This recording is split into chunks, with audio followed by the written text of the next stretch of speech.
तांदळाचा रवा आणि आंब्याचा रस वापरून केलेली आंब्याची रवळी किंवा मँगो केक अत्यंत चविष्ट, अधूनमधून येणारी ड्रायफ्रूट्स आणि नारळाची चव।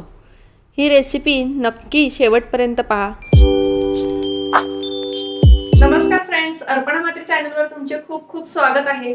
आज आपण आंब्याची अजून एक छानशी रेसिपी पाहतोय, ती म्हणजे आंब्याची रवळी। अगदी पारंपरिक रवळीपेक्षा झटपट होणारी आणि सोपी अशी ही रेसिपी आहे। चला तर मग वेळ न घालवता ह्या रेसिपीला सुरुवात करूया। सगळ्यात पहिले काय काय साहित्य लागतं ते पाहूया।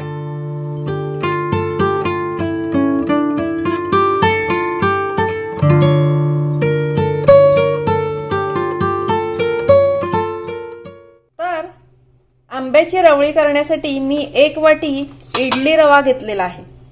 इडली रवा सहज दुकानावर मिळतो आणि ह्याची रवळी किंवा आंब्याची रवळी दोन्हीही खूप छान होतात। पारंपरिक रवळीची रेसिपी अर्पणा मात्री चॅनलवर आहे, तुम्ही नक्की पहा। मी लिंक डिस्क्रिप्शन बॉक्समध्ये दिलेली आहे, तसेच एंड स्क्रीनवर सुद्धा व्हिडिओ आहे। जर तुमच्याकडे इडली रवा नसेल तर तुम्ही तुमच्याकडे असलेले तांदूळ धुवून सुकवून त्याचा भरड दळून आणली आणि ती चाळून घेतली तरी ती सुद्धा चालेल।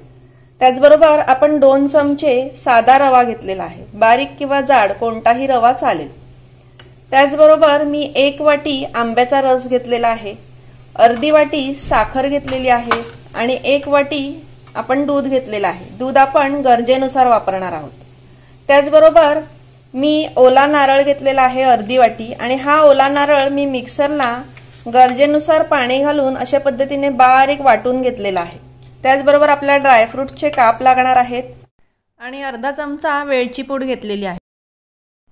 आता मी गॅसवर कढई ठेवलेली आहे, त्यामध्ये मी इडली रवा आणि साधा रवा दोन्हीही घातलेला आहे। आता आपण हा स्लो गॅसवरती 2 मिनिटं फक्त वरवर भाजून घेणार आहोत। आपल्याला खूप भाजायचं नाहीये, रंग बदलेपर्यंत वगैरे, फक्त 2 मिनिटं आपल्याला परतायचा आहे आणि गॅस सुद्धा स्लो ठेवलेला आहे। तर आता 2 मिनिटं मी रवा छान भाजून घेतलेला आहे स्लो गॅसवरती। आता आपण हा एका बाउलमध्ये काढून घेऊया। तर रवा आता छान थंड झालेला आहे। ह्यामध्ये आता सगळ्यात पहिले आपण घालूया आंब्याचा रस। 1 वाटी रव्याला मी 1 वाटी आंब्याचा रस घेतलेला आहे। त्याचबरोबर आपण घालूया वाटलेला नारळ, ड्रायफ्रूटचा किस। आता शेवटी आपण घालूया साखर। आंब्याचा रस कितपत गोड आहे त्यानुसार हे प्रमाण तुम्ही कमी जास्त करू शकता। आता सर्व मिक्स करून घेऊया छान। रवा आहे त्यामुळे जसजसा वेळ जातो तसतसं बॅटर घट्ट व्हायला लागतं। आता आपण ह्याच्यामध्ये दूध घालणार आहोत। तर आपण हे 1 वाटी दूध घेतलेलं आहे, ह्यातलं मी फक्त पाव वाटी एवढं दूध आता घालणार आहे। आपल्याला जशी गरज लागेल तसं आपण थोडं थोडं घालायचं आहे। पुन्हा मिक्स करून घेऊया।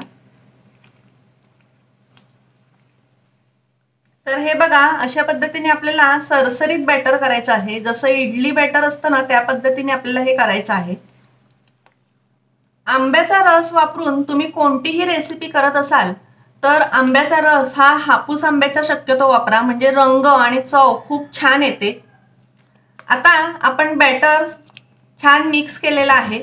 आता आपण हे झाकून ठेवूया। साधारण 1 ते 1.5 तास आपण हे असंच झाकून ठेवणार आहोत, म्हणजे रवा छान फुलेल। साधारण पाऊण तास झालेला आहे, आपण उघडून पाहूया। हे बघा, आपलं बॅटर आहे हे थोडंसं घट्ट झालेलं आहे पूर्वीपेक्षा, म्हणजे रव्याने दूध आणि आंब्याचा रस बऱ्यापैकी सोक करून घेतलेला आहे। तर आता आपण याच्यामध्ये थोडंसं अजून दूध घालूया, 1 पाव वाटी एवढं, आणि पुन्हा मिक्स करूया। म्हणजे काय होईल, रवा अजून छान फुलेल। आता चांगलं मिक्स केल्यानंतर आपण पुन्हा पाऊण तास हे बंद करून ठेवणार आहोत। साधारण 1.5 ते 2 तास आपण हे ठेवू शकतो। तर आता जवळजवळ 1.5 तास मी हे बॅटर झाकून ठेवलं होतं आणि ते छानपैकी आता रवळीसाठी तयार झालेलं आहे, तुम्ही बघू शकता। आता आपण फायनली याच्यामध्ये शेवटी घालणार आहोत वेलची पूड। ऑप्शनल आहे, नको असेल तर नाही घातली तरी चालेल। आणि अजून मी 1 चमचाभर दूध ह्याच्यामध्ये घालणार आहे आणि मिक्स करून घेणार आहे। म्हणजे आपल्याला सरसरीत बॅटर हवं त्यासाठी मी थोडंसं घातलेलं आहे। पुन्हा आपण हे बॅटर व्यवस्थित मिक्स करून घेतलेलं आहे। आता रवळी करण्यासाठी मी माझ्याकडे असा स्टीलचा डबा आहे, ह्याला तूप लावून घेतलेला आहे। तुमच्याकडे जर केकचा मोल्ड वगैरे असेल तर तुम्ही तो पण वापरू शकता। आता ह्या तूप लावलेल्या डब्यामध्ये मी सर्व बॅटर ओतत आहे। आता आपण हे बॅटर आहे हे थोडंसं टॅप करून घेऊया, म्हणजे ते व्यवस्थित सेट होईल। तर हे रवळीचं बॅटर करण्यासाठी आपण 1 वाटी एवढं दूध घेतलेलं, त्यातलं पाव वाटी दूध शिल्लक आहे, म्हणजे साधारण पाऊण वाटी एवढं दूध आपल्याला लागलेलं आहे। तसेच आता आपण ही रवळी आहे ही स्टीमर मध्ये स्टीम करून घेणार आहोत। पारंपरिक रवळी जी आपण करतो ती आपण भाजतो, मग ती ओव्हन मध्ये असो किंवा चुलीवर असो किंवा फ्राय पॅन मध्ये असो, ती आपण भाजून घेतो। परंतु ही रवळी आपण स्टीमर मध्ये स्टीम करणार आहोत। स्टीमर मध्ये स्टीम केल्यामुळे आंब्याची चव ही छान राहते आणि रवळी अगदी छान होते। तुम्ही नक्की ट्राय करा। तर आता आपण ही स्टीमर मध्ये ठेवूया, पाणी उकळलेलं आहे। तर आता डबा मी स्टीमर मध्ये ठेवलेला आहे आणि 15 ते 20 मिनिटं मी छान स्टीम करून घेणार आहे। तुमच्याकडे जर स्टीमर नसेल तर तुम्ही इडली पात्रामध्ये किंवा मोदक पात्रामध्ये सुद्धा स्टीम करू शकता। तर 15 मिनिटं झालेले आहेत, आता आपण चेक करूया। हे बघा मस्त वाफ आलेली आहे। आता मी स्टिकच्या साहाय्याने चेक करणार आहे पूर्ण मध्येपर्यंत शिजलंय का। आपण सेंटरला टाकूया। टूथपिकच्या साहाय्याने किंवा सुरीच्या साहाय्याने सुद्धा तुम्ही चेक करू शकता।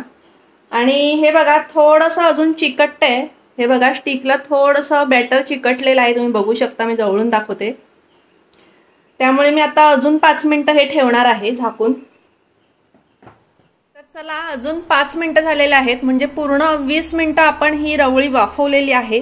आता आपण झाकण उघडून बघूया आणि हे बघा अगदी रवळी सुंदर सेट झालेली आहे, तुम्ही बघू शकता। आता आपण गॅस बंद करूया आणि झाकण ठेवून आपण 5 मिनिटं ही अशीच ठेवून देऊया।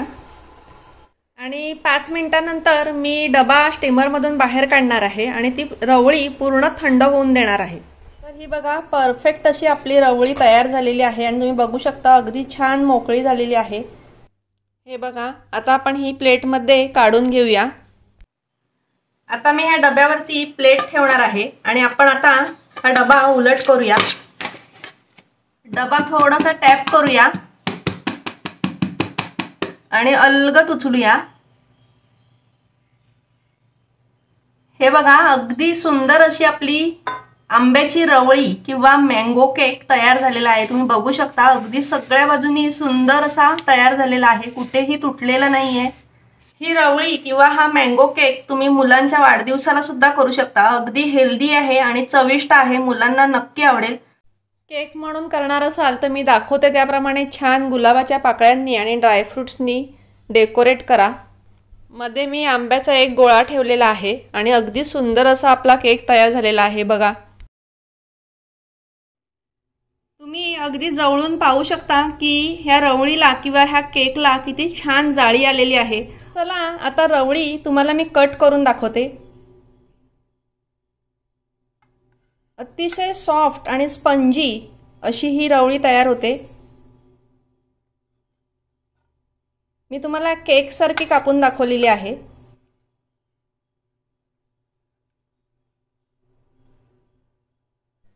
परफेक्ट जाळी आलेली आहे आणि सॉफ्ट अशी ही रवळी किंवा हा केक तयार झालेला आहे। ही रेसिपी तुम्हाला कशी वाटली नक्की कमेंट करून सांगा। आंब्याची रवळी किंवा मँगो केक ही रेसिपी आवडल्यास नक्की व्हिडिओ लाईक आणि शेअर करा।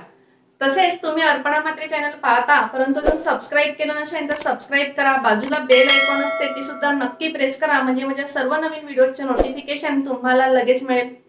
स्वस्थ राहा, सुरक्षित राहा आणि खात राहा। बाय फ्रेंड्स, नमस्कार।